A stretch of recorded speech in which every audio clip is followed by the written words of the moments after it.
ustedes y tengo que felicitarles por tener ese templo tan bonito como está. Yo he estado aquí varias veces y es mi primer privilegio de poder servir la palabra. Nunca he predicado aquí antes y ese privilegio me dio el hermano Nor. Le tocaba a él predicar aquí en ese momento, pero él está cediendo el púlpito a mí.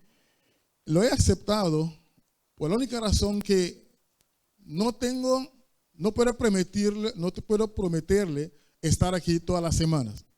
Lo que pasó es que mi familia y yo quería estar aquí 2 semanas antes, pero de una forma u otra no hemos llegado. Siempre soñábamos estar aquí. Lo que pasa es que cuando estoy aquí en Curazao, me tocaba predicar en un sitio. A veces tengo un huequito en los sábados. Hoy me tocó tener un huequito, entonces decimos, vamos a la iglesia en Oraya Estrada. Y estamos aquí para adorar con ustedes, alabar al Señor. Y me tocó ese privilegio de servir la palabra gracias al hermano Noah. Y espero que el Señor nos bendice de una forma especial. Y ustedes saben que el tema central de la iglesia en ese territorio es Señor, transfórmame. Y veo que tiene esos letreros. Y la primera dice, transformar y vive, o transforma y vive. Ese tema esta mañana está en el marco de transforma y vive. Y le he dado el título, el poder transformador de su palabra. El poder transformador de la palabra de Dios. Bueno, ustedes saben de Google. Google se está establecido como la fuente de toda verdad en este momento. Y quizás algunos de ustedes me pueden verificar, cuando yo digo algo, me pueden verificar si estoy hablando verdad o no, instantáneamente a través de sus equipos. ¿Ok? A nuestra hija menor le encanta nadar. Hasta ella cree que es una sirenita.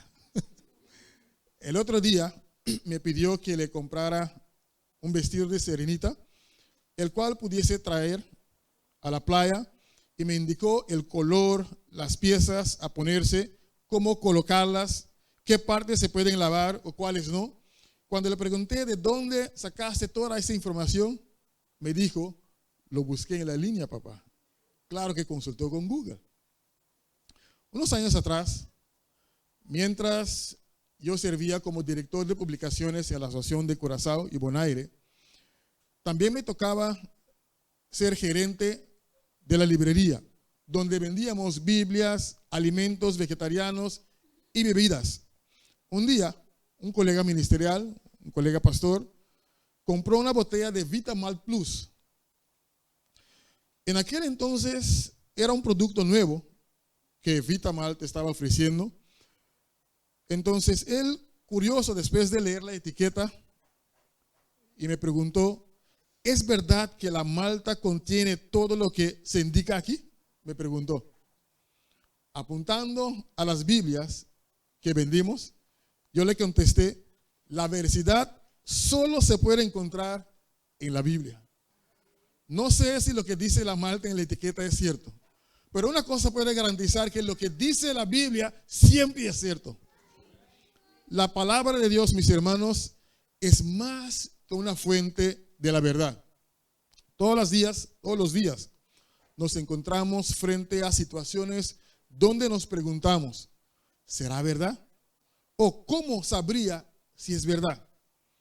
Muchas veces la gente, incluso nosotros hermanos, tiene expectativas erróneas en cuanto de la Biblia como fuente de la verdad. Mientras yo colportaba como estudiante, no sé si ustedes saben qué es colportar. Pues colportar es, en ese caso, vender libros de puerta a puerta. Pero el colportaje es también vender otro producto. Pues yo estudiaba teología y venía aquí en Curazao, mi tierra natal, en las vacaciones para vender libros en la casa, para sostenernos y para pagar la escuela, los estudios. Entonces, uno de los clientes me dijo,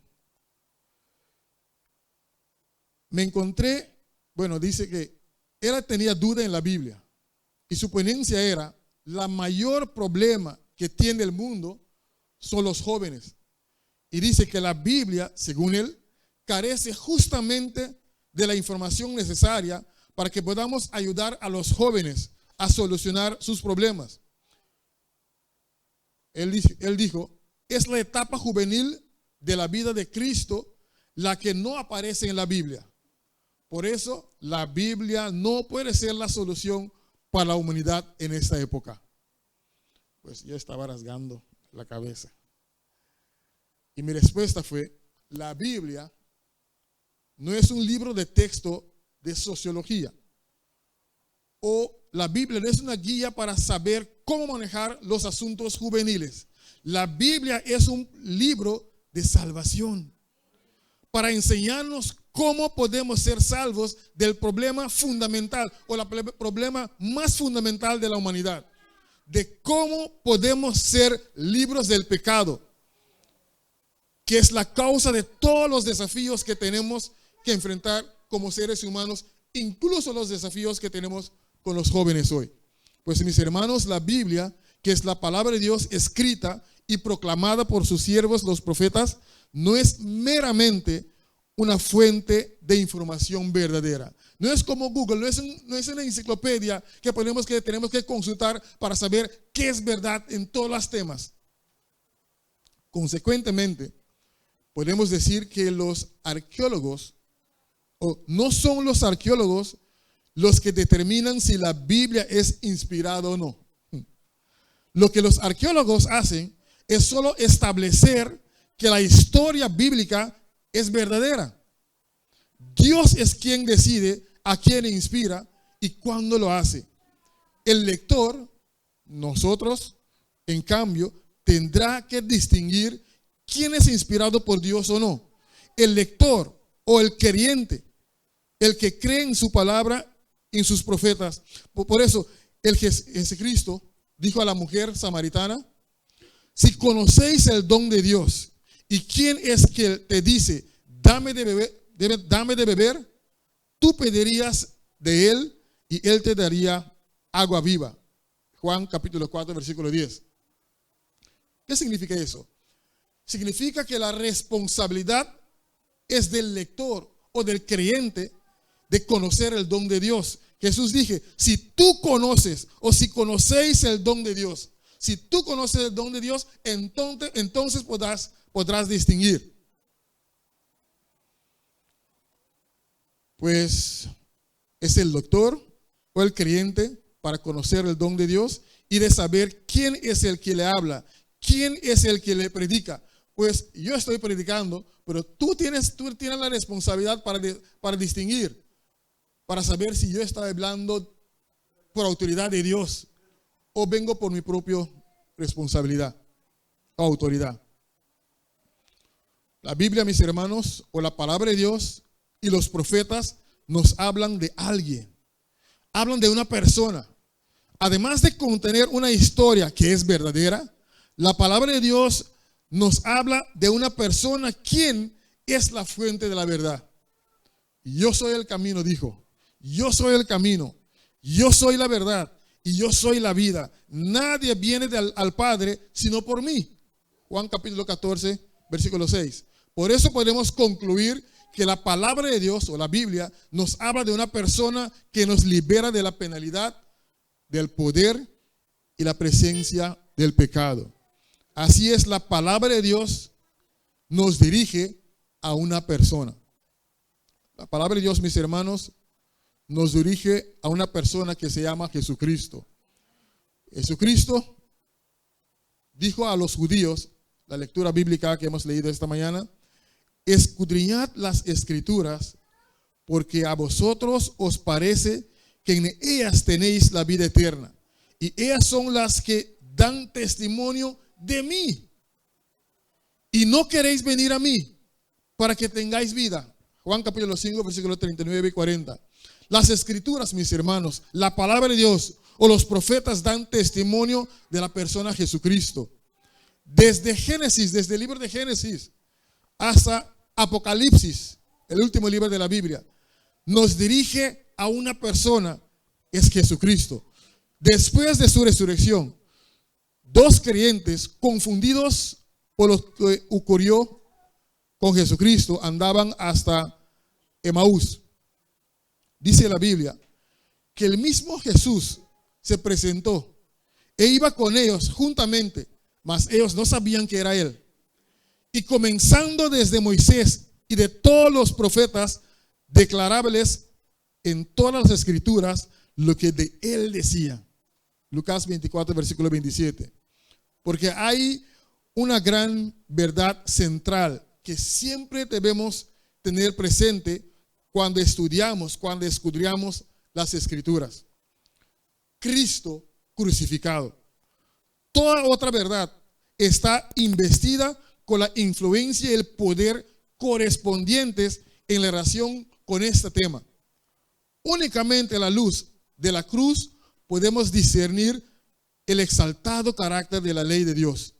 El alma paralizada por el pecado puede recibir nueva vida únicamente, mis hermanos, mediante la obra realizada en la cruz por el autor de nuestra salvación. El amor de Cristo constriñe al hombre a unirse con él en sus labores y sacrificios. La revelación del amor divino aviva en ellos la realidad de su obligación descuidada de ser portadores de la luz para el mundo, y los inspira con un espíritu misionero. La historia de un Salvador crucificado y resucitado es el tema central de la palabra de Dios. En los salmos, en las profecías, los evangelios y en las epístolas, Dios ha hecho prominente por medio de la revelación las verdades vitales acerca de su acuerdo con el Padre y el Hijo al proveer la salvación de la raza perdida. Repito, la idea es que Dios ha provisto salvación por la raza perdida. El objetivo es la salvación de la raza perdida. Por eso dijo Jesucristo, y no queréis venir a mí para que tengáis vida. Juan 5, versículo 40. El propósito final, mis hermanos, es que tengáis vida. La salvación de la raza perdida. Es por eso que vino el Hijo. Es por eso que se escribió acerca de él. No sé si me entienden. Dios quiere salvar a la humanidad. Por eso Cristo debía venir. Y para que Cristo sea conocido, fue escrito acerca de él. ¿Me entiende? Pues la Biblia fue escrito para que conocemos a Cristo que nos salva. Por eso dije el apóstol Pablo en el libro de Romanos, capítulo 10. Quizás podemos leerlo. Romanos capítulo 10, versículo 13 hacia 15. El libro de Romanos capítulo 10. Leemos desde el versículo 13 hasta el 15 versículo. Y sería bueno que una persona lo pueda leer en voz alta esta mañana. Un voluntario que nos puede leer ese versículo. Romanos capítulo 10, versículo 13 a 15. Porque todo aquel que invocare el nombre del Señor será salvo. Ok, porque todo aquel que invocare el nombre del Señor será salvo. Sí, gracias, continúa mi hermana. Sí, continúa. Sí. ¿Cómo pues invocarán a aquel en el cual no han creído? Pues es una pregunta prácticamente retórico. ¿Cómo pues invocarán? No. ¿Sí? ¿Cómo pues invocarán a aquel en el que no han creído? Ajá. ¿Y cómo creerán en aquel de quien no han oído? ¿Y cómo oirán sin haber quien les predique? ¿Y cómo predicarán si no fueren enviados? ¿Cómo está escrito? Cuán hermosos son los pies de los que anuncian la paz, de los que anuncian buenas nuevas. Así mismo, pues como está escrito, cuán hermosos son los pies de los que anuncian el evangelio de la paz, de los que anuncian el evangelio de los bienes. Pero la pregunta es, ¿Cómo pues la salvación es por los que invocan al nombre de Cristo? Pero ¿cómo pueden invocar en aquel que no han creído? ¿Y cómo pueden creer en aquel que no han oído? Pues para poder invocar tienen que creer. Y para poder creer tienen que oír. Y para que oyen, alguien les tiene que predicar. Y Dios bendiga a todos los que les predique. El propósito final, mis hermanos, es la salvación de la raza perdida. Para poder salvar hay que creer y ir a Jesucristo. Por lo tanto, la función de la palabra de Dios es dirigir la gente a la persona que salva. La función de la palabra de Dios es dirigir la persona, darle la luz, señalarles el camino para conocer y encontrarse con la persona que salva, quien es Jesucristo. Pues la palabra y la persona nos transforman la vida. En esta función, la salvación, en esta función de salvación que la palabra y se hizo carne. Y dice la palabra, Dios habiendo hablado muchas veces y en muchas maneras en otro tiempo a los padres por los profetas, en este postreros días nos ha hablado por el Hijo. En el principio era el verbo, dice Juan, y el verbo era con Dios, el verbo era Dios, y aquel verbo fue hecho carne y habitó entre nosotros, y vimos su gloria, gloria como del unigénito del Padre, lleno de gracia y de verdad. Pues la Biblia es la palabra escrita, y Cristo que salva es la palabra viva. La palabra viva se murió, resucitó y ascendió a los cielos. Tenemos ambas hoy, la palabra escrita, que tú tienes en la mano, la Biblia, y también tenemos la persona, la palabra viva, que nos transforma en la vida. Cuando Cristo, la palabra viva, estaba en la tierra, ¿tú recuerdas? Dio vista a los ciegos, hizo caminar a los cojos, curó a los leprosos, dio de comer a miles de hombres y mujeres, salvó a pecadores e incluso levantó muertos. Igualmente, te dijo esta mañana, igualmente tenemos testimonio de cuando la gente obedeció la palabra escrita o cuando la gente obedeció la palabra de los profetas, sus vidas fueron transformadas. Cuando Moisés levantó la serpiente en el desierto, los que creyeron y obedecieron fueron sanados. Cuando Naamán, general del ejército de Siria, finalmente creyó y obedeció a la palabra de Eliseo, él se sanó. ¿Tú recuerdas? Por eso la apelación de Josafat al pueblo de Dios: creed a Jehová vuestro Dios y seréis seguros. Creed a sus profetas y seréis prosperados. ¿Quieres ser prósperos? Obedecer la palabra de Dios. Porque ¿sabes por qué? Porque como desciende de los cielos la lluvia y la nieve y no vuelve allá, sino que harta la tierra y la hace germinar y producir y da semiente que siembra y pan al que come, así será que la palabra, así será mi palabra que sale de mi boca, dice el Señor. No volverá a mí vacía, antes hará lo que yo quiero y será prosperada en aquello para que la envíe. Dios está dialogando con nosotros y Dios dice, como desciende de los cielos la lluvia y la nieve y no vuelve allá, sino que harta la tierra y hace germinar y producir. ¿Sabe que durante estas 2 semanas hemos experimentado en la casa? La hija menor puso unas semillas de sandía o patilla en un vaso con la tierra. Y ella fue mojándolo y germinó y se dio una mata de patilla. Ella se puso tan animada a ver eso. Ese es el poder de la palabra, es el poder de Dios viva. Pero Dios dice, así es con mi palabra. Cuando oímos la palabra de Dios y lo creemos y lo obedecemos, así sucederá con nosotros. Cuando Dios vino, el Dios poderoso, el creador vino y dice, sea luz, y se corrió, luz vino. Y dice que la tierra da hierba y la tierra se dio hierba. Dios habla y las cosas se suceden. Así su palabra tiene poder y la Biblia Cuando lo entendemos y lo obedecemos, milagros ocurren en nuestra vida. Con la ayuda del Espíritu Santo, mis hermanos, la palabra viva quiere vivir en nuestros corazones para transformarnos, para dirigirnos, para reinar en nuestras vidas. Por eso, Él nos invita a abrir nuestros corazones para que Él mora en nosotros. He aquí dice, yo estoy a la puerta y llamo.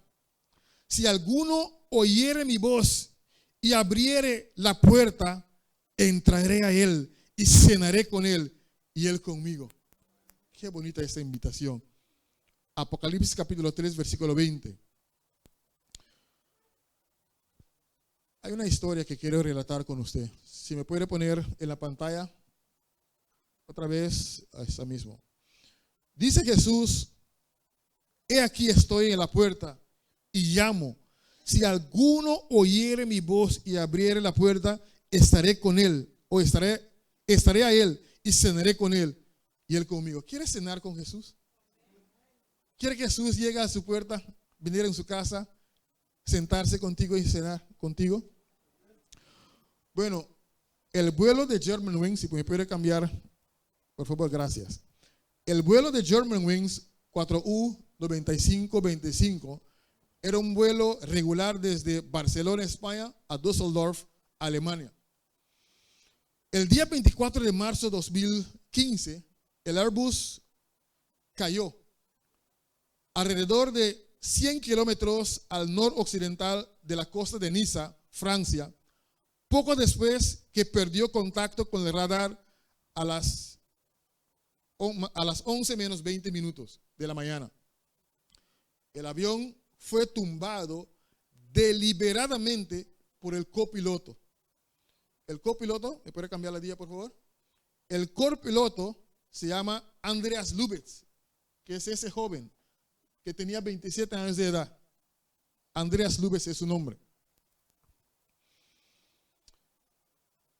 Él estaba bajo tratamiento médico por depresión. Tenía tendencias suicidas y fue declarado inhábil por su médico. Pero Lubitz no le informó a su empleador y decidió ejecutar este plan macabro. Durante el vuelo, él se encerró en la cabina, dejando el capitán sin acceso alguno a la cabina.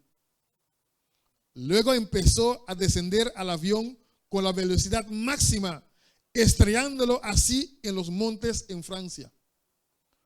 Con esto murieron junto a él 144 pasajeros, entre ellos 2 bebés, 6 tripulantes y un grupo de 16 estudiantes de una escuela en Alemania.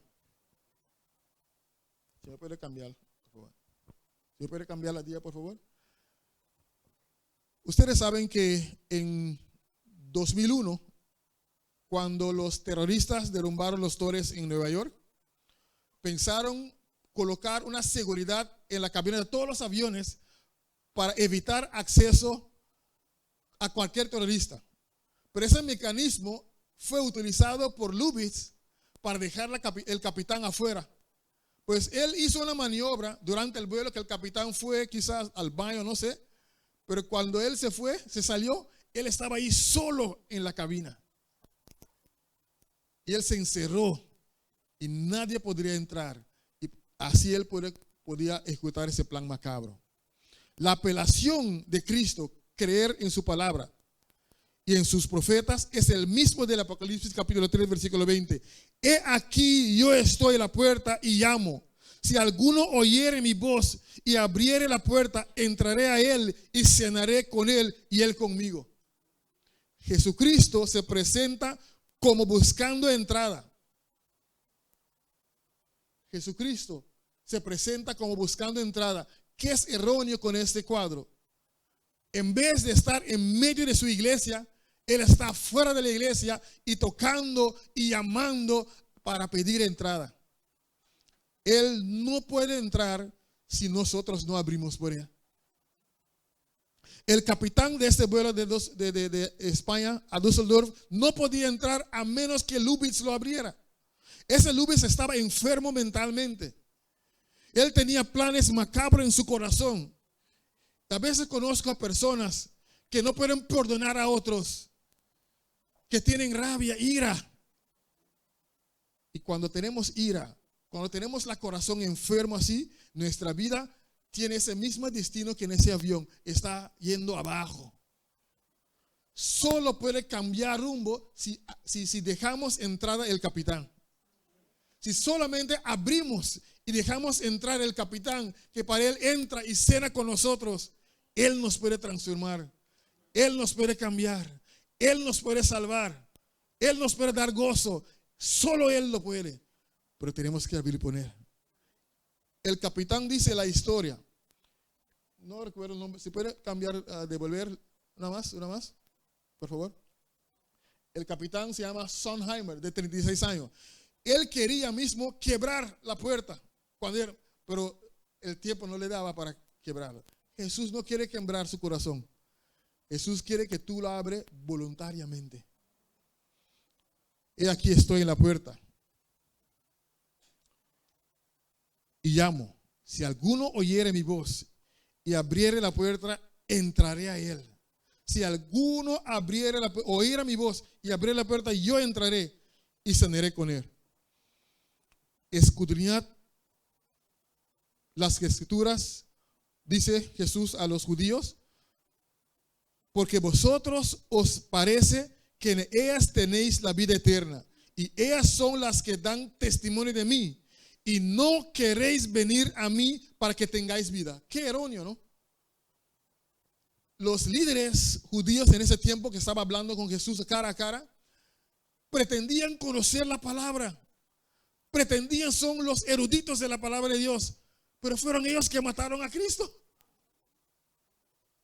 Dice Jesús, escudriñad la palabra, pero no quieres venir a mí, pero soy yo que te puedes dar la vida. Él es la palabra viva. Estoy convencido que Jesús está aquí esta mañana. Y estoy convencido que Jesús quiere entrar en su corazón. Estoy convencida que Dios te quiere bendecir. Estoy convencida que Dios te quiere prosperar. La pregunta es, ¿quieres tú abrir por Él? ¿Quieres tú darle acceso a tu corazón? ¿Quieres tú dar el acceso a tu familia? ¿Queremos como líderes de la iglesia dar el acceso a la iglesia? ¿Para que Él tiene control de la iglesia? ¿Para que Él prospere la iglesia? Para que eso suceda, tenemos que ir a Jesús.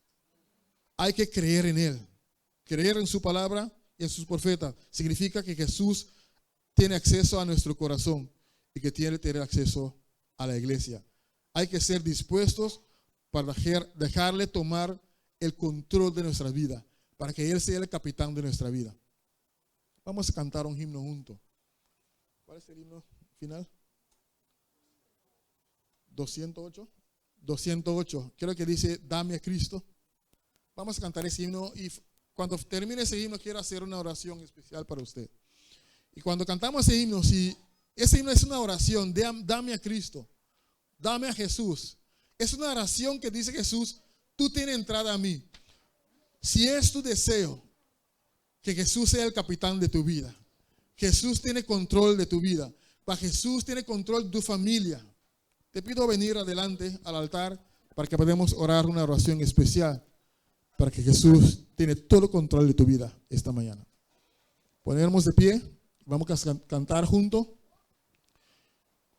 Y si tú quieres tocar el trono de Dios en una forma especial, te invito a venir al altar esta mañana para la oración especial.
inclinamos el rostro.